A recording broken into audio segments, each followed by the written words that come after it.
The rain hammered against the tall glass windows of the downtown courthouse like 1,000 angry fists demanding to be heard.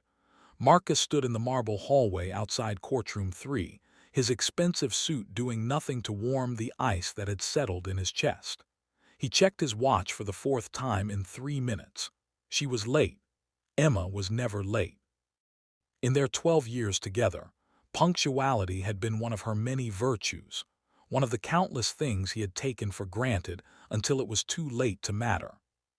His lawyer, Richard, a man with silver hair and a face that had seen too many broken marriages, stood beside him reviewing documents on his tablet.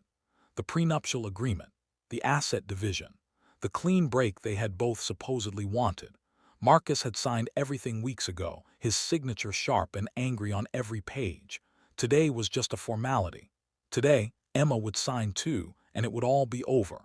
12 years of marriage reduced to a stack of papers and 2 signatures. Marcus rubbed his palms together, trying to generate warmth that refused to come. 6 months ago, he had walked out of their home in the suburbs, convinced he was suffocating under the weight of routine and responsibility. He had told himself he needed space, needed to find himself again, needed to remember who he was before mortgages and meal plans and the endless sameness of married life. Emma had begged him to try counseling. She had cried and pleaded and promised they could work through whatever was broken between them.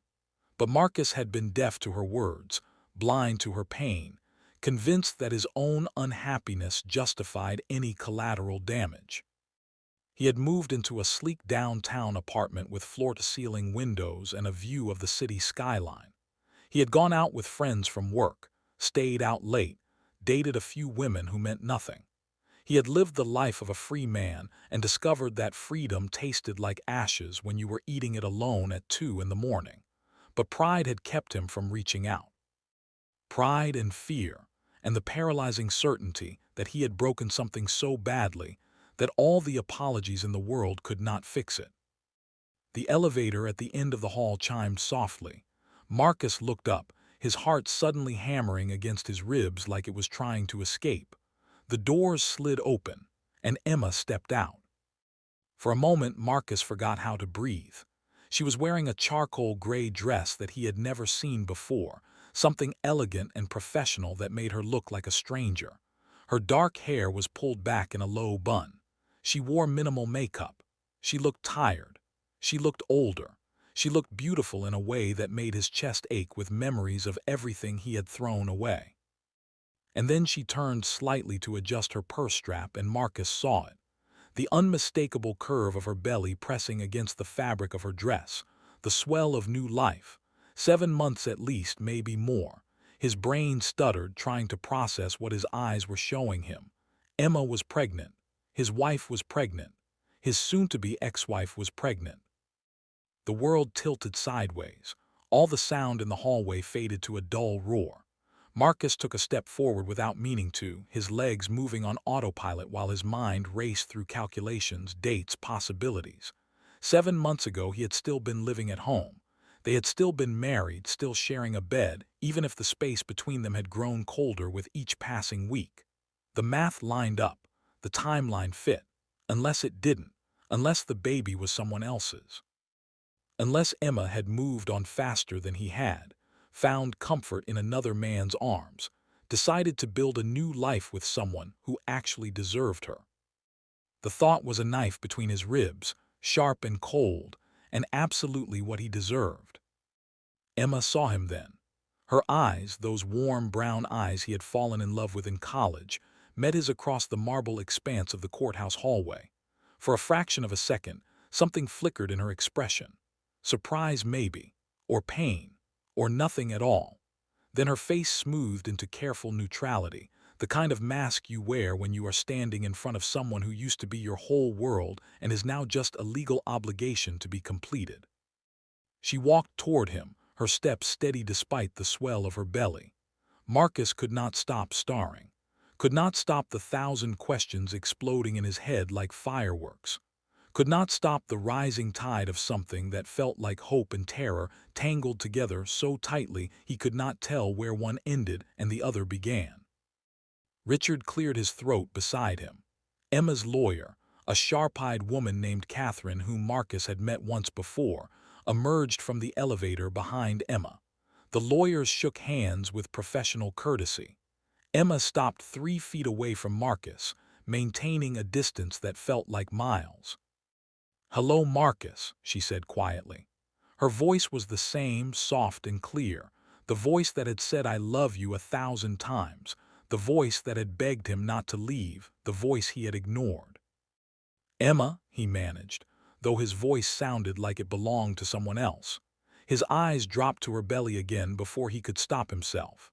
Emma's hand moved instinctively to rest on the curve of her stomach, a protective gesture that was pure maternal instinct.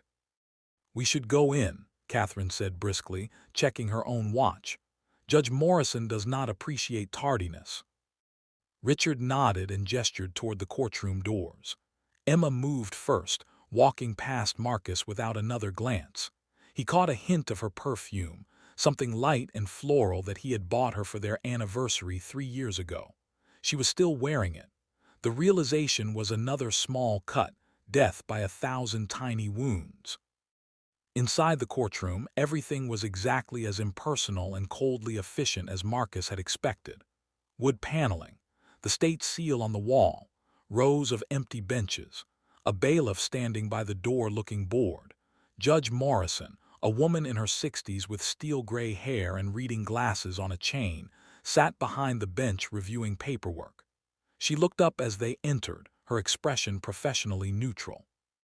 "Mr. and Mrs. Hayes," she said, her voice carrying the weight of someone who had presided over hundreds of these proceedings.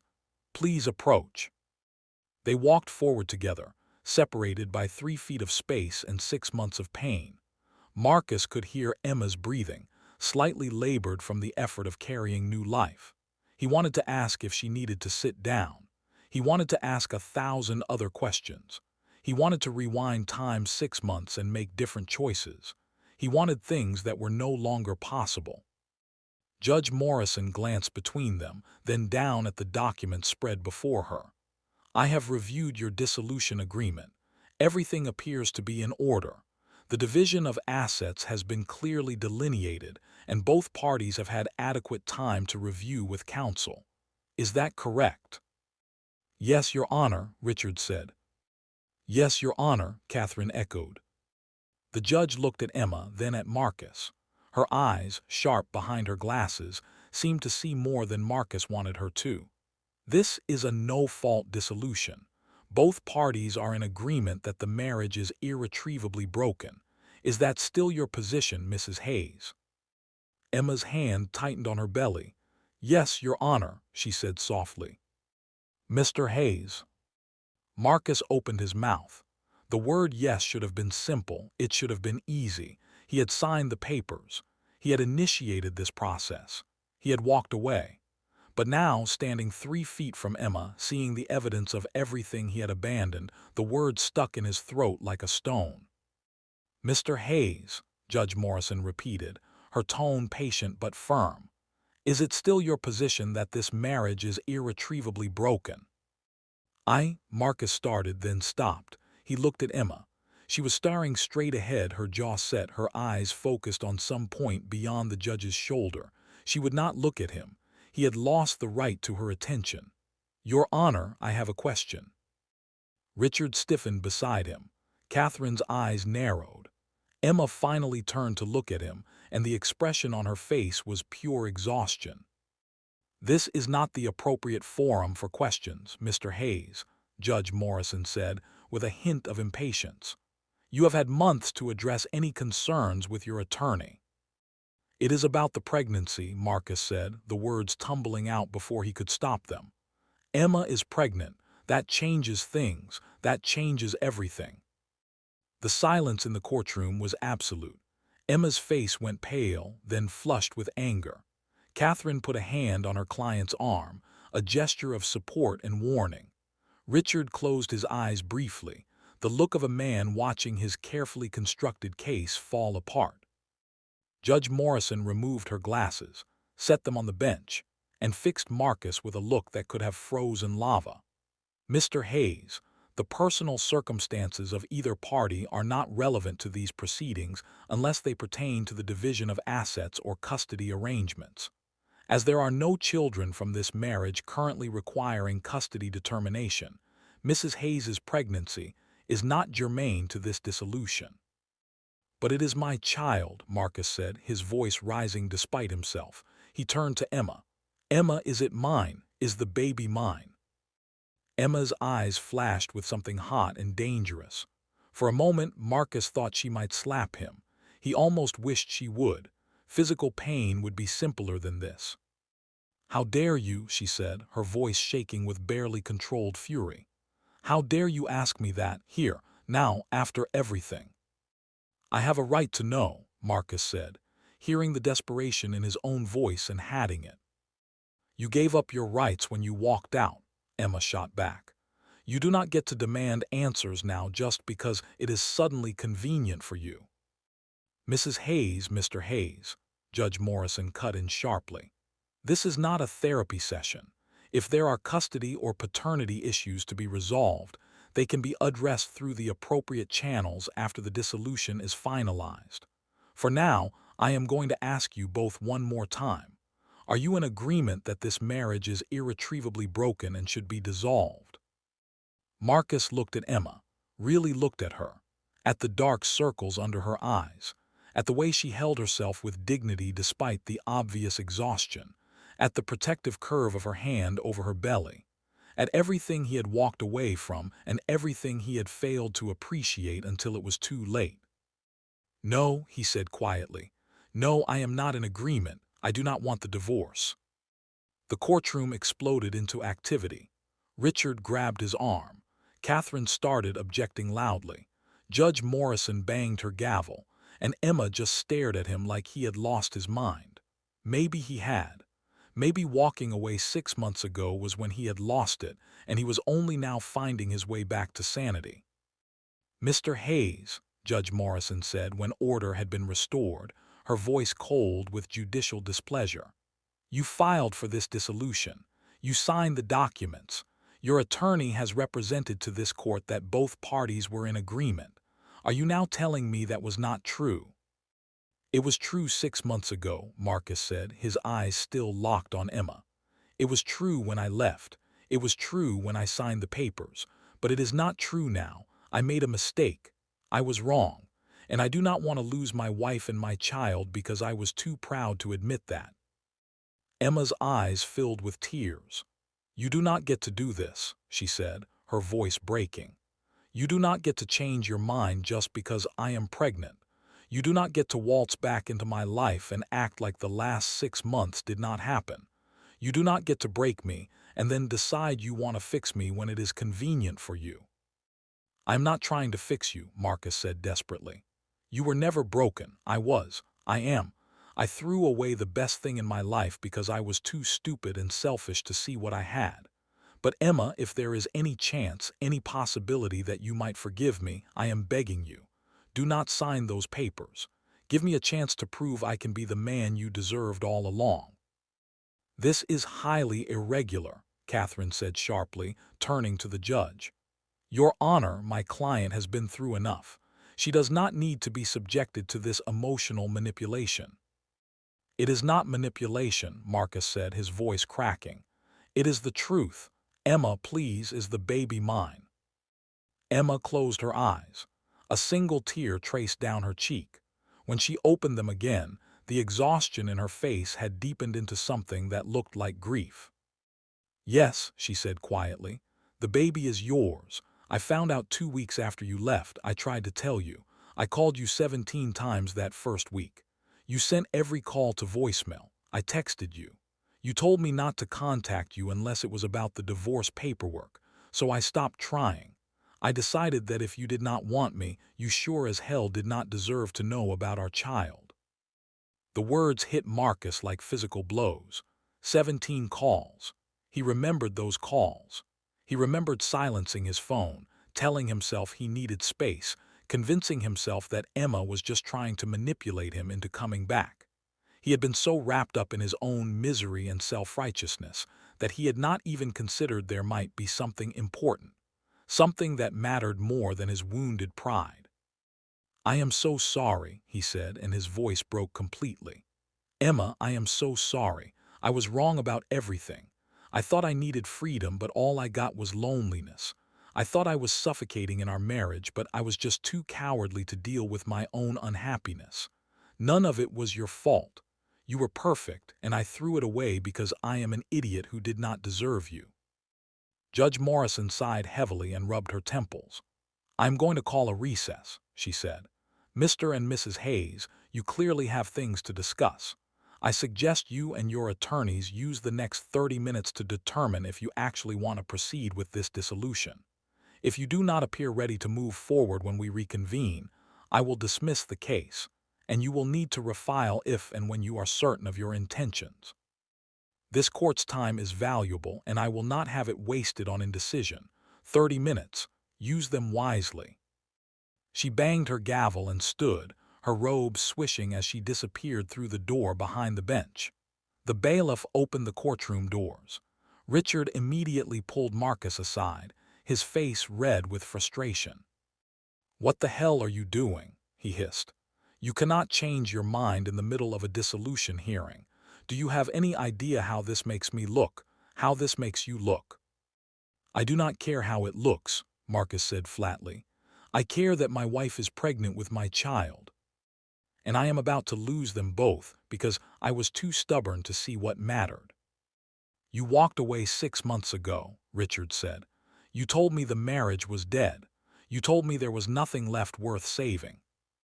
"I lied," Marcus said simply. "To you and to myself, I was wrong, and now I am trying to fix it before it is too late." Richard stared at him for a long moment, then shook his head. "You are going to get your heart broken," he said quietly. "Look at her, Marcus. That woman is done with you. Pregnant or not, you burned that bridge when you walked out. She is not going to take you back just because you suddenly grew a conscience." Marcus looked across the room to where Emma stood with Catherine, their heads bent together in urgent conversation. Emma was crying now, not bothering to hide the tears streaming down her face.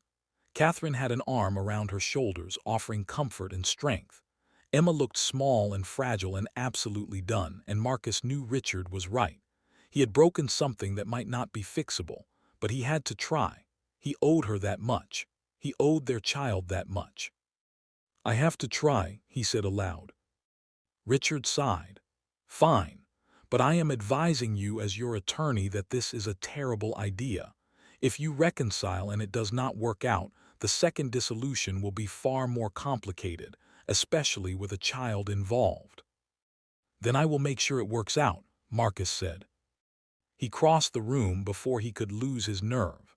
Catherine saw him coming and stepped protectively in front of Emma, her expression fierce. "I think you have done enough damage for one day," she said coldly. "Please," Marcus said. "I just need 5 minutes. 5 minutes to talk to my wife." "Ex-wife, in about 15 minutes if you do not stop this circus," Catherine shot back. "Catherine, it is okay," Emma said softly, touching her lawyer's arm.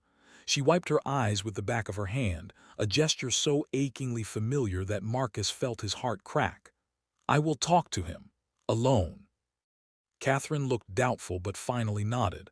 "I will be right outside. You yell if you need me." Emma managed a weak smile. "I am not going to yell. I am too tired to yell." Catherine gave Marcus one last warning look, then walked out into the hallway. Richard followed after a moment's hesitation, leaving Marcus and Emma alone in the courtroom. The silence stretched between them, heavy with 6 months of hurt and 12 years of history. "Why are you doing this?" Emma asked finally, her voice barely above a whisper. "Why now? What changed?" "Seeing you pregnant changed everything," Marcus said honestly. "Realizing I am going to be a father. Realizing I could lose you and our child because I was too selfish and blind to see what I had." Emma laughed bitterly. "So if I was not pregnant, you would be fine with the divorce. If I had shown up here without a baby bump, you would have signed those papers and walked away without a second thought." "No," Marcus said quickly, then stopped. "I do not know, maybe, probably. I have been miserable for 6 months, Emma. I have hated every second of being away from you, but I was too proud to admit I was wrong, too scared to come crawling back after everything I said when I left. Seeing you pregnant, it just made everything crystal clear. I love you. I never stopped loving you. I just forgot how to show it, and I convinced myself I would be happier alone. I was wrong about all of it." Emma closed her eyes and pressed both hands to her belly. "Do you know what the last 6 months have been like for me?" she asked quietly. "I lost my husband. I found out I was pregnant. I have been throwing up for weeks. I have been exhausted and scared and trying to figure out how I am going to raise a baby on my own. I have been going to doctor appointments by myself, looking at ultrasound images by myself, feeling our baby kick and having no one to share it with. I have been grieving our marriage while trying to prepare for motherhood. And you were out there living your best single life, ignoring my calls, telling me not to contact you." The words were daggers, each one landing true. Marcus had no defense, no excuse, no justification that would make any of it better. "You are right," he said simply. "About all of it, I was a coward and a fool. I destroyed the best thing in my life because I was too self-absorbed to see past my own unhappiness. I do not deserve your forgiveness, I know that, but Emma, I am begging you anyway. Do not sign those papers. Give me a chance to prove I can be better. For you, for our baby, for the family we could still have if you can find it in your heart to forgive me." Emma opened her eyes, and the look she gave him was so full of pain and exhaustion that Marcus wanted to weep. "I loved you with everything I had," she said, her voice breaking. "I gave you 12 years of my life. I supported your career, I made a home for us, I tried so hard to make you happy, and it was not enough. I was not enough.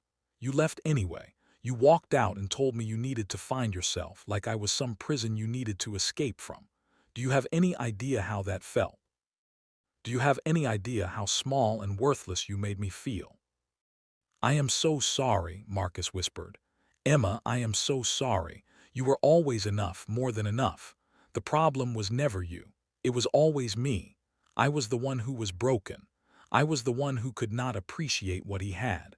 I was the one who threw away something precious because I was too damaged to see its value." Emma shook her head slowly. "I do not think I can do this again," she said. "I do not think I can put myself back together just to have you break me a second time. I have to protect myself now. I have to protect our baby. And that means I cannot take the risk that you will wake up in 6 months or a year and decide you are suffocating again. I cannot survive that a second time." "You would not have to survive it," Marcus said desperately, "because I would not do it again. I learned my lesson, Emma, the hard way, but I learned it. I spent 6 months in hell realizing that freedom without you is just loneliness with better lighting. I know what I want now. I want my wife back. I want my family. I want to be there for every doctor appointment and every kick and every moment of this pregnancy and our child's life. I want to be the husband I should have been all along." "You cannot promise that," Emma said, tears streaming down her face again. "You cannot promise you would not change your mind. You cannot promise you would not wake up one day and decide this is not what you want after all." "I can promise to try," Marcus said. "I can promise to fight for us every single day. I can promise to go to counseling and work on myself and be honest about when I am struggling instead of running away. I can promise that I love you and that I want to spend the rest of my life proving it to you. That is all I can promise, Emma, but I swear to God I will keep those promises. Please, give me a chance." Emma stood there, one hand on her belly, tears on her cheeks, the weight of the decision written in every line of her face. Marcus held his breath, waiting, hopping, praying to a God he was not sure he believed in, that somehow, miraculously, she would say yes. Finally she spoke. "I need time," she said quietly. "I cannot make this decision right now in a courtroom in the middle of a divorce hearing. This is too big, too important. I need time to think." It was not a yes, but it was not a no either. Marcus grabbed onto that sliver of hope like a drowning man grabbing a life preserver. "How much time?" he asked. "I do not know," Emma said. "A week, maybe more. I need to process this. I need to figure out if I can trust you again, if I can risk letting you back into my life." Okay, Marcus said quickly. Okay, whatever you need, take all the time you need. I will wait. I will wait forever if that is what it takes. Emma nodded slowly. We should tell the judge we are not ready to proceed, she said. Tell her we need more time. Are you sure? Marcus asked, afraid to hope too much. No, Emma admitted. I'm not sure about anything anymore, but I owe it to our baby to at least consider the possibility of a family. Even if I am terrified you are just going to hurt me again. They walked back into the courtroom when Judge Morrison returned. The judge listened as they explained they needed more time, her expression unreadable. She dismissed the case without comment, reminding them they could refile when they were ready. Marcus signed the paperwork with shaking hands, feeling like he had just been granted a stay of execution. Outside the courthouse, the rain had stopped. Weak sunlight filtered through breaking clouds, painting the wet pavement gold. Emma stood on the steps, one hand on her belly, looking out at the city. Marcus stood beside her, maintaining the distance she seemed to need. "Can I call you?" he asked quietly. "Can I at least check on you, make sure you and the baby are okay?" Emma was quiet for a long moment. "Tuesdays and Thursdays," she finally said. "You can call me Tuesday and Thursday evenings, 7 o'clock. Do not call outside those times. I need boundaries, Marcus. If we are going to even consider this, I need boundaries." "Tuesdays and Thursdays at 7, Marcus repeated. "I will be there, I promise." Emma nodded. She started down the steps, then paused and looked back. "I am not promising anything," she said. "I am not promising I will take you back or that we will fix this. I am just promising to think about it. That is all I can give you right now." "That is enough," Marcus said. "That is more than I deserve." Emma held his gaze for another moment, then turned and walked away. Marcus watched her go, watching the way she moved with the new weight of pregnancy, watching until she disappeared around the corner. Then he sat down on the courthouse steps and let himself cry for the first time in 6 months, for everything he had lost, for everything he might never get back, for the baby he was going to have and the wife he might have destroyed forever. Richard found him there 20 minutes later. "So what is the plan?" his lawyer asked, sitting down beside him. "The plan is to be better," Marcus said, wiping his eyes. "To be the man she deserves. To fight for my family every single day until either she takes me back or tells me to stop trying." "That is not much of a plan," Richard observed. "It is all I have got," Marcus said. Richard was quiet for a moment, then nodded. "Then I hope it is enough." Marcus called Emma that Tuesday at exactly 7 o'clock. She answered on the third ring, her voice cautious. They talked for 15 minutes about nothing important. The weather, how she was feeling, whether she was getting enough rest. It was stilted and awkward and the most precious 15 minutes of Marcus's week. Thursday at 7 he called again. This time they talked for 20 minutes. Emma told him about her latest doctor appointment. She was having a boy, a son. Marcus had to put the phone down for a moment to collect himself. When he came back, Emma was still there, waiting. The following Tuesday, Marcus asked if he could come to the next doctor appointment. Emma said no. He tried not to let the rejection show in his voice, tried to respect her boundaries, tried to be patient. Thursday she called him instead of waiting for his call. His heart nearly stopped when he saw her name on the screen. They talked for an hour, about the past, about their marriage, about the things that had gone wrong and the mistakes they had both made. It was painful and honest and felt like the first real conversation they had had in years. The pattern continued. Tuesdays and Thursdays at 7, sometimes longer, sometimes shorter. Slowly, carefully, they began to rebuild something that looked like trust. Emma told him she was going to counseling.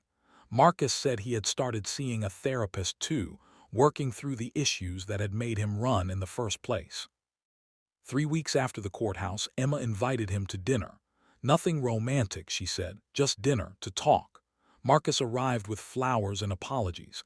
They sat across from each other at her kitchen table, the same table where they had shared 1,000 meals during their marriage and talked until midnight. Emma's belly had grown larger. Their son was active, kicking hard enough that Marcus could see it through her shirt. She asked if he wanted to feel. He pressed his hand to her belly and felt his child move for the first time. He cried. She cried. They held hands across the table and did not talk about what it meant. A month after that, Emma asked if he wanted to come look at baby furniture with her. They spent a Saturday afternoon at a baby store, debating cribs and changing tables and the 1,000 tiny things a new human being would need. It felt normal. It felt like something they might have done if Marcus had never left. It felt like hope. 2 months after the courthouse, Emma invited him to move back into the guest room. Not their bedroom, not yet, but back into the house, back into her life in some capacity. Marcus packed up his downtown apartment without hesitation. The guest room was small and plain, but it might as well have been a palace for how grateful he was to be there. He cooked dinner most nights. He did the dishes. He vacuumed and did laundry and tried to make himself useful. He went to every doctor appointment, sitting quietly in the corner while Emma's doctor measured and monitored their son's development. He assembled the crib and the changing table and painted the nursery a soft blue that Emma had chosen. He was patient. He was present. He was the man he should have been all along. 3 months after the courthouse, Emma woke him at 2 in the morning. Her water had broken. They drove to the hospital through empty streets, Emma breathing through contractions while Marcus held her hand and told her she was doing great, even though he had no idea if she was or not. He was terrified and excited, and so full of love he thought he might burst from it. Their son was born at 6:37 in the morning, screaming his displeasure at being evicted from his warm home. 7 pounds, 4 ounces, perfect in every way. The nurse placed him in Emma's arms, and Marcus watched his wife fall in love with their child in an instant. Then Emma looked up at him, exhausted and beautiful and smiling through tears. "Do you want to hold your son?" she asked. Marcus took the tiny, squirming bundle into his arms and felt his entire world shift on its axis. This was what mattered. This small person with Emma's nose and his eyes. This family that he had almost destroyed. This second chance that he had not deserved but had been given anyway. "Thank you," he whispered to Emma. "Thank you for giving me this chance. Thank you for not giving up on us." Emma reached up and touched his face. "You earned it," she said softly. "You showed up. Every day for 3 months you showed up and did the work. That is what I needed to see." They named him Daniel, Daniel Marcus Hayes. Emma said Marcus could choose the middle name. It felt like forgiveness, that small gesture, like maybe they really could rebuild what he had broken. The first few weeks of parenthood were chaos. Sleepless nights and endless diapers and learning to interpret the different cries of a tiny human who could not tell them what he needed. Marcus and Emma moved through it together, partners in the exhausting adventure of keeping a newborn alive. They worked as a team in a way they had not in years, maybe ever. One night when Daniel was 3 weeks old, Emma came to find Marcus in the guest room. He was sitting on the edge of the bed, staring at nothing, thinking about everything. "Come to bed," she said quietly. "Our bed. You have been in the guest room long enough." Marcus looked up at her, hardly daring to hope. "Are you sure?" "I am sure," Emma said. She held out her hand. "Come home, Marcus, really home." He took her hand. Let her lead him down the hall to their bedroom, the room he had walked out of 6 months ago, convinced he was making the right choice. They climbed into bed together, Emma curling into his side the way she used to. Marcus wrapped his arms around her and breathed in the scent of her shampoo and felt tears sting his eyes. "I love you," he said into her hair. "I never stopped loving you, even when I was too stupid to remember it. I am so sorry for everything I put you through. I am going to spend the rest of my life making it up to you." "I know," Emma said softly. "I love you too. Even when I hated you, I loved you. That is why it hurts so much." "I am never leaving again," Marcus promised. I am here for good, for you and Daniel and whatever else life throws at us. I am all in." "Good," Emma said, "because I am only giving you one more chance. If you walk out again, that is it. I will raise Daniel on my own and you will have lost us forever." "I will not walk out," Marcus said firmly. "I promise you, Emma, I am here to stay." They fell asleep like that, wrapped in each other's arms, their son sleeping in the bassinet beside the bed. It was not the ending Marcus had expected when he filed for divorce. It was better. It was a new beginning built on the ashes of what they had almost destroyed. It was a second chance at forever, earned through patience and humility, and the kind of grace that only comes from love tested by fire. 6 months later, Marcus surprised Emma with a small box at dinner. She opened it to find her wedding ring, the one she had taken off the day he walked out. He had had it cleaned and polished until it shone like new. "Will you marry me again?" he asked. "Not legally. We never finished the divorce anyway, but will you choose me again? Will you let me be your husband again for real this time?" Emma looked at the ring, then at Marcus, then at Daniel sleeping in his high chair between them. She slipped the ring onto her finger where it belonged. "Yes," she said, smiling through tears. "Yes, I will marry you again, every day for the rest of our lives." Marcus stood and pulled her into his arms, holding her and their son and the life they had built from the wreckage of his mistakes. He had walked away looking for freedom and found only emptiness. He had come back looking for redemption and found love stronger than it had been before. Some endings are really beginnings in disguise. Some mistakes become the foundation for something better. Some people get second chances they do not deserve and spend the rest of their lives being grateful for them. Marcus was one of those people, and he never forgot it.